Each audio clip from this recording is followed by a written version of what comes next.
So I think that over the past several years, My Chemical Romance's work has been critically reevaluated in a great way. Speaking as someone who wasn't a fan whenever they were first coming up, it was really easy to find people making fun of them constantly. They wore makeup and they wore a marching band uniform, and Welcome to the Black Parade, if it was the only song you had ever heard by them, could get kind of annoying. There were all sorts of weird allegations made against them, such as they were a death cult. They were also very open about their mental health issues and encouraged their fans to be, and I don't think it helped that a lot of their fan base was and still is young. Critics almost always are dismissive of stuff that younger people like, just as a rule of thumb. And it's not right, and I'm not saying it is, but it's just a matter of fact. That's how most people approach it. It's very rare to find a band with such a devoted fan base. And in some ways this is a good thing, because that means that there are people there who want more My Chemical Romance shows and who are there to support and cheer the band on.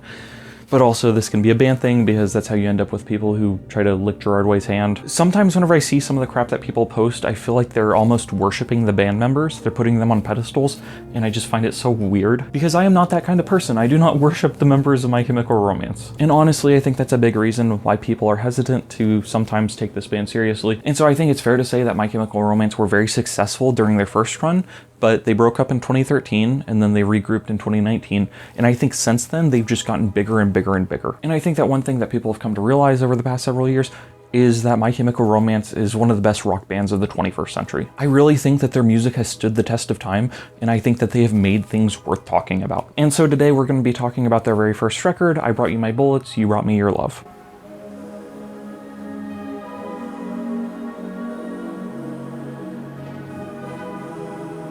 Before we hop into the record proper, I will give you a little bit of background. I think that most bands have some kind of spokesperson. Most bands have someone who acts as the face of the band. The face of Nirvana was Kurt Cobain, the face of the Foo Fighters is Dave Grohl. The face of Queens of the Stone Age is Josh Homme, the face of Nine Inch Nails is Trent Reznor, the face of The Cure is Robert Smith. The face of Megadeth is Dave Mustaine, and the face of Metallica is, you guessed it, that's right, Lars Ulrich, the drummer. I am dead serious, and I will not be elaborating in this video. But anyways, the face of My Chemical Romance is very much Gerard Way. So I think a lot of people already know the backstory of Gerard Way, so I'll try to make it quick. Gerard Way is a polymath in a lot of ways. Not only is he a musician, but he's also an artist, he's also a writer. When he was a teenager, he wrote a comic book series for 2 issues before it got canceled because the art team left, and he was able to attend art school and graduate with a bachelor's in fine arts. Before forming My Chemical Romance, Gerard Way interned at DC Comics and Adult Swim. He was able to pitch a show to Adult Swim, which got rejected, and I think this is the part that most people know. Gerard Way witnessed 9/11 firsthand, and that was kind of the catalyst for him forming this band. Basically, he saw that terrorist attack, and he felt like he wanted to do something with his life. He felt like he wanted to go and do something for the world. One thing that's really weird about My Chemical Romance, as I was saying earlier, is that a lot of their fans are younger, despite the band themselves being close to 50 at this point. And so what that means is that a lot of their fans were not there for 9/11. A lot of people weren't even born whenever that happened. And even people that were, like me, I was alive, I was 3 whenever 9/11 happened, I don't remember it. And I think that most people get that it was a terrorist attack and it was very traumatizing to witness. But then also some people romanticize it within the context of MCR. Sometimes at shows people will make fan art and they'll hand it out. And there was a post I saw before I went to the show I went to in August. Basically someone had made a bunch of MCR pins which included depictions of 9/11 on the buttons, and that's freaking weird. Like, dude, like that's not it. People have also worn shirts that said Gerard Way did 9/11. And I think that what people don't get is that, like, this had to have been a very traumatizing event. And so I really do see him writing some of the songs on this record on Bullets, and I see him creating MCR as a way to kind of cope with that trauma. And I want to make it clear, it wasn't just him that was traumatized, it was the nation as a whole, and New York and Jersey and all that area. But really, whenever I read Gerard Way's story of how he formed My Chemical Romance, it does strike me as a coping mechanism. And that's not a bad thing. Honestly, of all the ways to cope, forming a rock and roll band is pretty good. Making art is a great way of dealing with emotional turmoil in a healthy way. And it's worth noting that Gerard Way had played in bands before, but as I said, he went to art school and he was working at DC and he was working at Adult Swim, and so it really seems to me like he was focused more on visual arts. But again, witnessing 9/11 kind of gave him the strength or the courage or the willpower or the discipline or whatever you want to call it. It gave him that push he needed to form a band, My Chemical Romance. From what I've seen, it really does kind of feel like things moved quickly after that. Gerard Way recruited Ray Toro and Matt Pelessier, and together the 3 of them wrote songs and recorded them, and these have become known as the Attic Demos, and they can be found on their Greatest Hits record that came out out in like 2014 after the band broke up. I think the story is that Gerard Way played these demos for Mikey, his younger brother, and Mikey felt the urge to join his brother's band. And so I think I remember hearing that he taught himself to play bass in a week so that way he could join this band. And so together the four of them started playing shows as My Chemical Romance. They recorded demos and they sent them out. The band ended up getting into contact with Jeff Rickley of Thursday and adding one more member to the band, Frank Iero, a second guitarist. The band recorded their debut, I Brought You My Bullets, You Brought Me Your Love. Long story short, this was a quick and dirty debut album. They spent a week on it and they didn't endlessly work on it. This was not something that was labored over for years and years and years. But I do think that for what it is, all things considered, I think it's a great debut. I don't think Bullets is the best record this band ever made, but I think it's pretty great. I was thinking about this and it reminds me a lot of Kill 'Em All by Metallica, because I think Bullets and Kill 'Em All were both great debuts. But at the same time, both bands, Metallica and My Chemical Romance, would go on and produce better records than their debut. Adrenaline by Deftones is another example of this, where it's a really good debut, but what they did afterwards is like leagues better. I think that a lot of people don't like this record because it's not as polished as their later work, but also, if I'm being completely honest, it's not as good as something like 3 Cheers for Sweet Revenge. I think that album is better, I think the band's more confident, I think their songwriting improved, but still I think Bullets is an important record because it gives you a blueprint of what My Chemical Romance would be. There are several different types of songs on this record, and I can point to almost every song and say that it served as a blueprint for another song. One thing that's very interesting is that in an interview that I heard years ago, Gerard Way talked about how whenever the band first started, it wasn't kids who liked them. Instead, it was older, outcasted punk rockers. And I can really see that with this album because this is the closest thing that MCR has released to a hardcore punk album. Most people consider it emo. Alternative rock is also a good name for it. But I will say that one thing that separates MCR from a lot of other bands is that they're big nerds, and I freaking love that. I love that. Gerard Way was a theater kid. Ray Toro, I believe, went to film school for a bit, and in addition to writing songs about emo, emotional struggles, they also write songs about vampires and zombies. And so I think I love this band a lot because, especially on a record like this, they're just kind of themselves. When this record came out, it didn't do numbers, it wasn't huge or anything. It did well enough to get them a record deal with Reprise, but really this is not some kind of game-changing, groundbreaking debut. There's a very funny story about this first record, about its first printing, where the first 100 or so copies of this album actually had mariachi tracks on there. The reason being that the band was signed to Eyeball Records, and Eyeball Records was an independent label, and so they couldn't, mass produce CDs or whatever. And so whoever they bought the CDs from, the people gave them mariachi songs. And so with that, we will hop into the album proper, starting with track 1, Romance. Romance is actually an instrumental track. I believe it's a traditional Spanish guitar song. It sounds like it's coming through over an old staticky radio, and honestly I don't know if there's a real reason why this track is on the record, other than it's just cool and it was public domain, and also their guitarist could play it.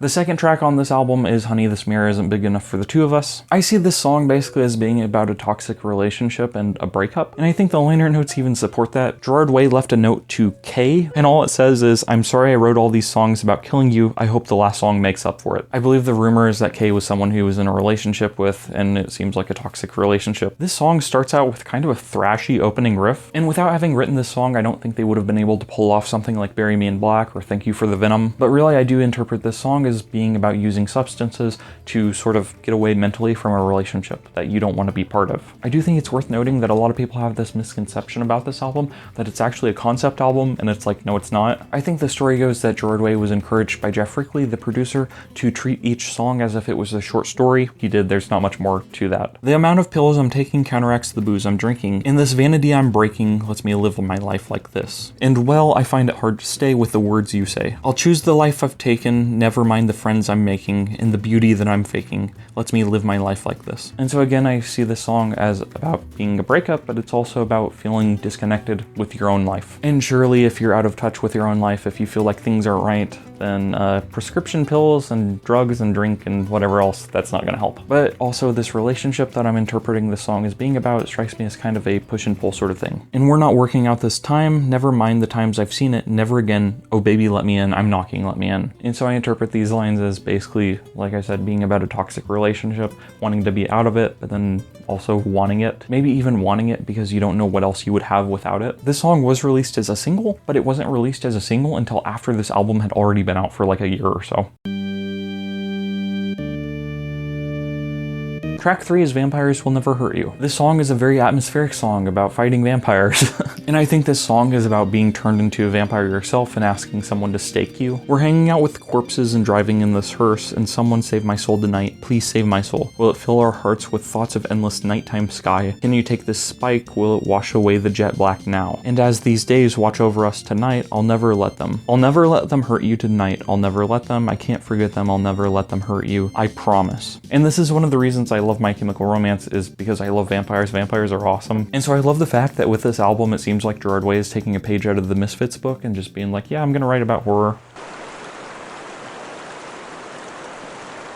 So track 4 on the record is Drowning Lessons, which has never been one of my favorite tracks, if we're being completely honest. It's one that the band doesn't play at this point in time because they believe it to be cursed. I think that they've said that anytime they've tried to play it, things have gone poorly, and so as a result, they just don't play it. And really, this record as a whole doesn't get much play compared to their 3 other studio albums. And I think the reason for that is just because people don't know these songs as well as something like 3 Cheers or Black Parade or Danger Days. Even if I don't care for this song as much as some people do, I still really appreciate the lyrics of it, and really I appreciate the direction that Gerard Way took with the lyrics on a lot of this record. I think that he's able to conjure up some really great imagery in a way that stands out on this record that maybe doesn't stand out so strongly on the following records. As I mentioned, I think that this album makes a lot more sense if you view it as a series of short stories as opposed to one interconnective narrative, because if you try to do that, then the album won't make sense at all. I don't think that there's a way to connect everything on it, but I don't know, maybe there is. And people don't appreciate short stories, and I'm talking about prose at this point. People don't appreciate prose short stories as much as they do novels. And I think that the reasons for that are simple, which is just that if you have a good novel,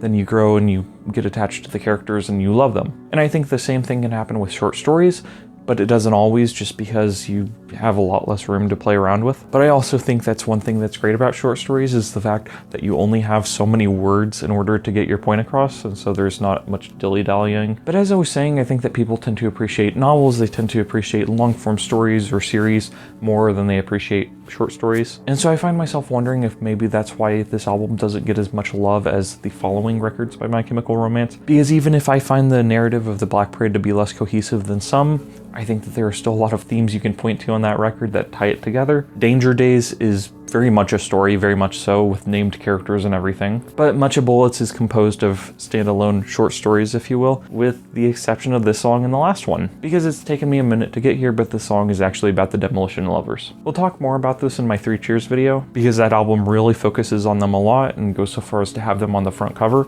So the Demolition Lovers are a couple, a man and a woman, and the woman dies and the man makes a deal with the devil. And I believe that the deal is that if this man kills 1,000 evil men, then he will be reunited with his bride. And so that's what this song is about. Without a sound took her down, and dressed in red and blue I squeezed imaginary wedding gown that you can't wear in front of me.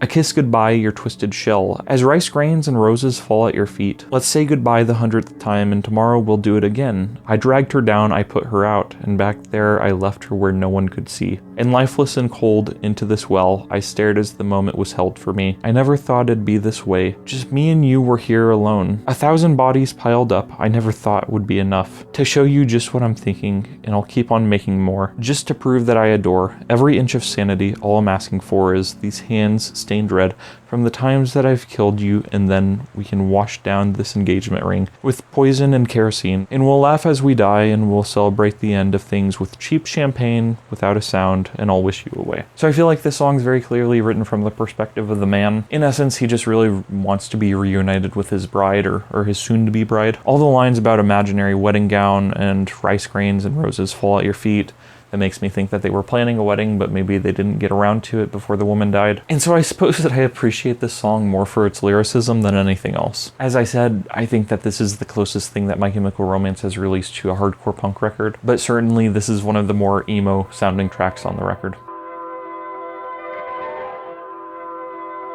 Track 5 is Our Lady of Sorrows. This is the best song on the record. Well, okay, it's one of the 2 best songs on the record. It's about 2 minutes long, it's one of the first tracks that they ever wrote, and it's just a very yelly, screamy, in-your-face track. It's awesome. And this is another one of those that I think is very thrashy. It's the kind of track that if they weren't listening to metal and learning metal riffs, then they would not have been able to write. In the liner notes, whenever Gerard Way said, "To Kay, I'm sorry I wrote all these songs about killing you, I hope the last song makes up for it," I think this is one of those that he's talking about. We could be perfect one last night and die like star-crossed lovers when we fight, and we can settle this affair. If you would shed your yellow, take my hand, and then we'll solve the mystery of laceration gravity. Laceration gravity goes freaking hard. This riddle of revenge, please understand it has to be this way. Stand up, tall, don't let them see your back, and take my hand, and never be afraid again. We've only got one chance to put things at an end and cross the patron saint of switchblade fights. You said we're not celebrities, we sparkle and fade. They die by threes, I'll make you understand, and you can trade me for an apparition. Trust, you said.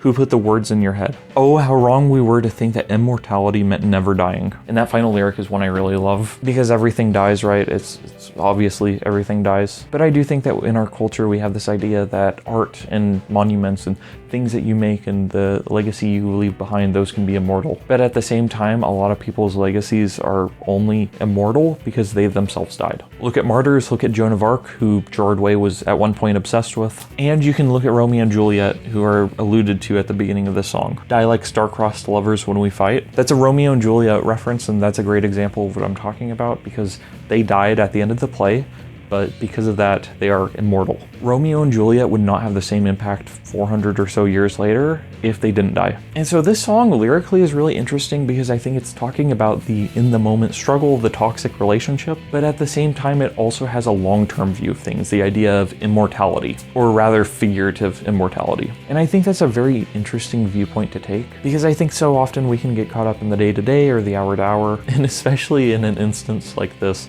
where Gerard Way is literally kind of saying that this song, or if not this song, then some others are about killing someone. I think that taking a long-term view of things can be very helpful if tensions run high. Or in other words, don't kill someone, because then you'll go to jail and you'll ruin your life and you'll kill them. I'm having a stroke. Sorry, it's kind of late. Anyways, whenever you're thinking about the course of your life, take a long-term view of things. But no, Our Lady of Sorrows is freaking great. It's a straight banger, it's phenomenal, I love it. I've seen My Chemical Romance twice and they've played it both times, which is awesome. But this is definitely one of those songs that I slept on for a long time, and I only paid attention to it whenever they played it at their very initial reunion show, because this was the only song from this record to get played at that show. And so after the show I was like, I don't really know Bullets that well, I gotta go and listen to it. And so I did, and here we are.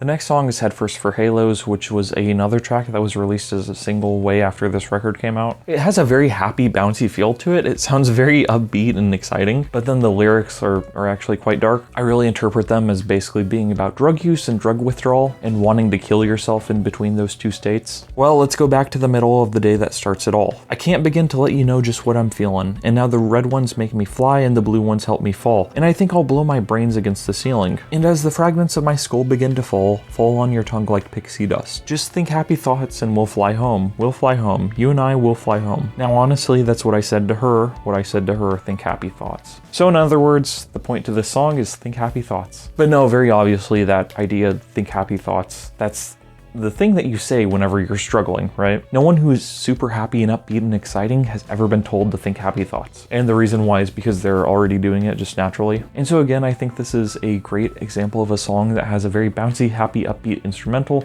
but then it actually has really dark and depressing and suicidal lyrics. This is another track that doesn't get much play, but it probably should.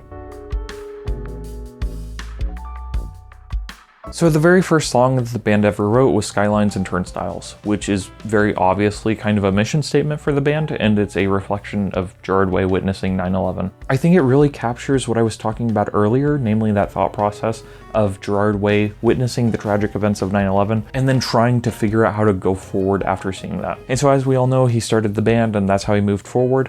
And so I think that this song is just kind of saying, this is what we're doing. And I think it even sounds somewhat confessional. It sounds like an intimate conversation. You're not in this alone. Let me break this awkward silence. Be the first to say I'm sorry and hear me out. And if you take me down, would you lay me out? And if the world needs something better, let's give them one more reason. We walk in single file, we light our rails turnstiles and punch our time, ride escalators colder than a cell. This broken city sky like butane on my skin and stolen from my eyes. Hello angel, tell me where you are. Tell me where we go from here. And in this moment we can't close the lids on burning eyes. Our memories blanket us with friends we know like fallout vapor. Steel corpses stretch out towards an ending sun, scorched and black. It reaches in and tears your flesh apart, as ice cold hands rip into your heart. That's if you've still got one left inside that cave you call a chest. And after seeing what we saw, can we still reclaim our innocence? And if the world needs something better, let's give them one more reason now. And so as I mentioned, I think that this record, lyrically as a whole, has a lot of really great imagery. And I think this is one of Gerard Way's finest moments on this record, because I think he does a really good job at highlighting the ordinary, the idea of riding escalators and punching time clocks and essentially just working your days away. He's able to juxtapose that with the burning skyline and the ruined buildings. And if you want a really simple way to put it, he's saying there has to be more to life than this. And I think that this song is important for not only the record, but the band as a whole, because it shows that they're choosing optimism. It takes a lot of courage to witness thousands of people die in front of you and then to say the world is still worth saving. And so instrumentally, I've always found this song somewhat amateurish, if I'm being completely honest. It's not one of my favorites, but I think that seeing as how this was the first song the band ever wrote, I think it's a very important and necessary step. And I think it's so important that they had this as their first song and not Our Lady of Sorrows. Because I think Skylines and Turnstiles does a really great job of addressing the negativity in the room, so to speak. It does a great job of recognizing that the world can be really cold and harsh and destructive and painful, but in spite of it all, you still have to carry on. Early Sunsets over Monroeville is a ballad, and it's basically about watching a zombie invasion and witnessing a loved one turn into a zombie. Yeah, I'm not gonna lie, it feels kind of weird to go from a song that's about witnessing 9/11 to being like, yeah, we're in a zombie movie now. But I think that's kind of what makes this record fun, is the fact that, as I said, it's a bunch of short stories. Once again, you have a reference to escalators though, so that's kind of cool. And I think that this song is vocally one of Gerard Way's best moments. I know that whenever The Black Parade came out, there were a lot of people who felt like My Chemical Romance was selling out by writing ballads like I Don't Love You, or Disenchanted fits into there, or Cancer. But I mean, the fact of the matter is that this is kind of a precursor to all those songs. They wouldn't have been able to write any of those songs, they wouldn't have been able to write Desert Song if they hadn't written this one first. But yeah, I believe that this song is essentially just about George Romero's Dawn of the Dead. I haven't seen the movie myself because I'm not a huge film buff or anything, but I do know that Monroeville is a very real place, and that was where they set the movie of the film, or at least that was what inspired the movie. The mall there, I mean. But yeah, this song's really good. I like it. Track 9 is This Is the Best Day Ever, and I can't help but wonder if this is actually a reference to Today by the Smashing Pumpkins. Today is the greatest. And the Way brothers are huge Smashing Pumpkins fans. I don't have a whole ton to say about this song. Lyrically, I think it's kind of fun, but I don't really want to read off all the lyrics because I'm very tired. I think this song is important because of the fact that it has a very unorthodox, non-traditional song structure. And so in that sense, that foreshadows something like Death Wish off of Three Cheers. And I know that it's one that not a lot of people like because of that. But as I'm saying, this is the closest thing to a hardcore punk record that MCR ever released. And so I think this song is very much something that fits in with this style, though it doesn't have the raw aggression of something like Our Lady of Sorrows. It feels like it takes a much more emotional bent with the lyrics. Track 10 is Cubicles, which is basically about a one-sided love affair, if you want to call it that. This is a really heartbreaking song for me because it's about a guy who's an office worker who falls in love with a coworker who doesn't even notice him. And then he comes in one day and realizes that the coworker is gone and he missed his chance to be with her. The view outside is sterile, but I'm only 2 cubes down. I'll photocopy all the things that we could be if you took the time to notice me, but you can't now. I don't blame you. And it's not your fault that no one ever does. But you don't work here anymore. It's just a vacant 3x4, and they might fill your place with a temporary stand-in for your face. This happens all the time, and I can't help but think I'll die alone. So I'll spend my time with strangers, a condition and its terminal, in this water cooler romance. And it's coming to a close. We could be in the park and dancing by a tree, kicking over blades we see, or on a dark beach with a black view. And pinpricks in the velvet catch our fall. I know you don't work here anymore. Sometimes I think I'll die alone. Live and breathe and die alone. I think I'll die alone. I think I'd like to die alone. I think I'll love to die alone. Just take me down. I think I'd love to die alone. And all throughout the end of the song, he repeats it. I think I'll die alone. I think I'll die alone. And so I remember listening to this song a lot back when I was like 16 or 17, and it would just give me great anxiety. And the reason why was because I had that same feeling about myself where I'm like, oh crap, I think I'll die alone. And it still kind of brings up some anxiety within me now. But it really is a song that speaks to the pain of regret, the idea of missing someone who doesn't even know you exist. And the narrator very clearly daydreams about this potential life where he's with his lover, but they're not even his lover because they're gone and they don't know him. Because it takes courage to ask someone out, or it takes courage to put yourself out there. It takes courage to introduce yourself to someone new. But I mean, if you don't do that, if you don't meet someone new and you're not already in a relationship or married or whatever, then I guess the odds of you dying alone are non-zero. The idea of dying alone is very scary because it's a very real possibility. And that includes me in there, by the way. Yeah, sometimes I think I'll die alone, but then sometimes I'm okay with it. But then sometimes I'm really lonely and anxious about it. But then other times I'm like, all right, whatever, come whatever may. Yeah, this is a very stressful song. It feels to me like a song that really does a great job of capturing my late night thoughts. And I think that the fact that it's about an office romance that never came to pass, I think that makes it especially sad, just because of the fact that the concept of dating your coworkers has a lot of stigma around it, and for good reason. Same goes for dating your classmates. That can be kind of weird if things end poorly. But I mean, I guess that's just kind of a risk you run whenever you're trying to find love. So, you know, YOLO, as the kids would say. Anyways, I hope I don't die alone, and I hope that no one watches this dies alone, because if that happens, that'll be pretty sad. So, I don't have a good transition to the next track. I'm my plague doctor, my emotional support plague doctor, so he's with me.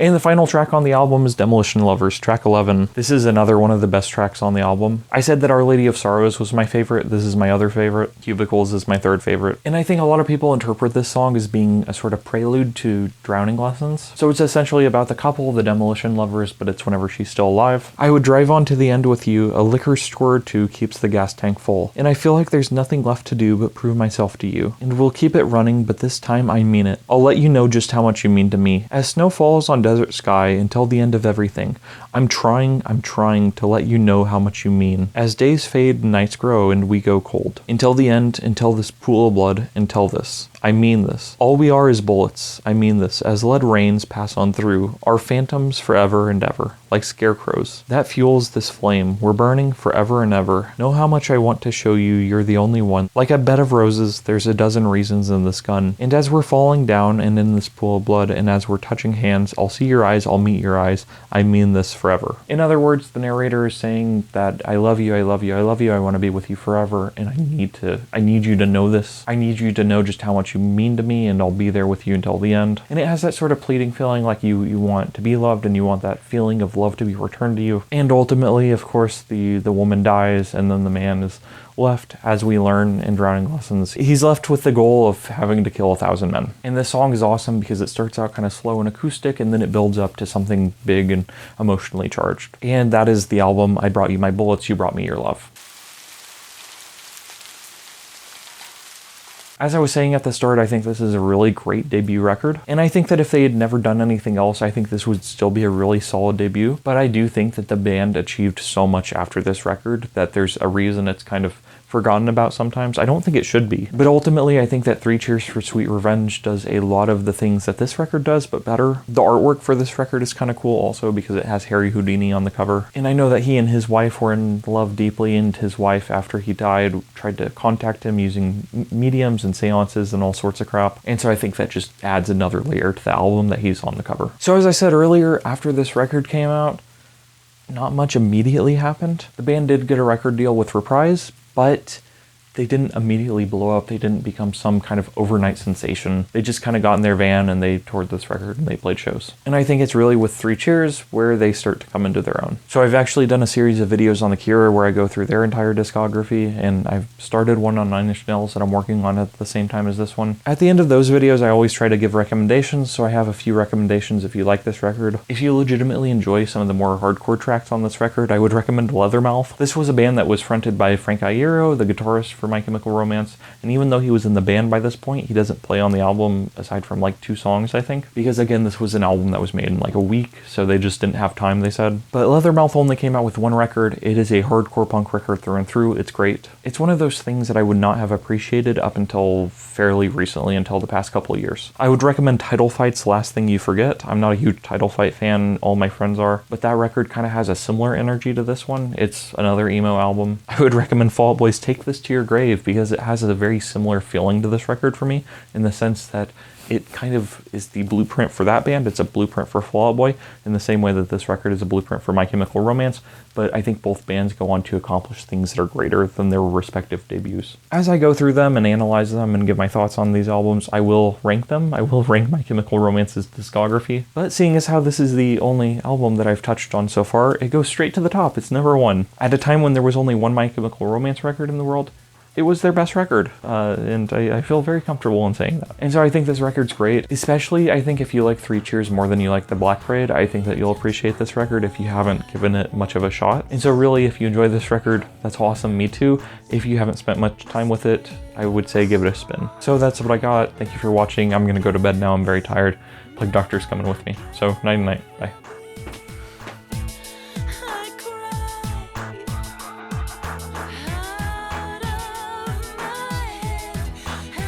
Midwest emo is literally just emo for dudes that sit on their balls and their balls go onto their butt, and they have to go to the hospital to fart out their balls.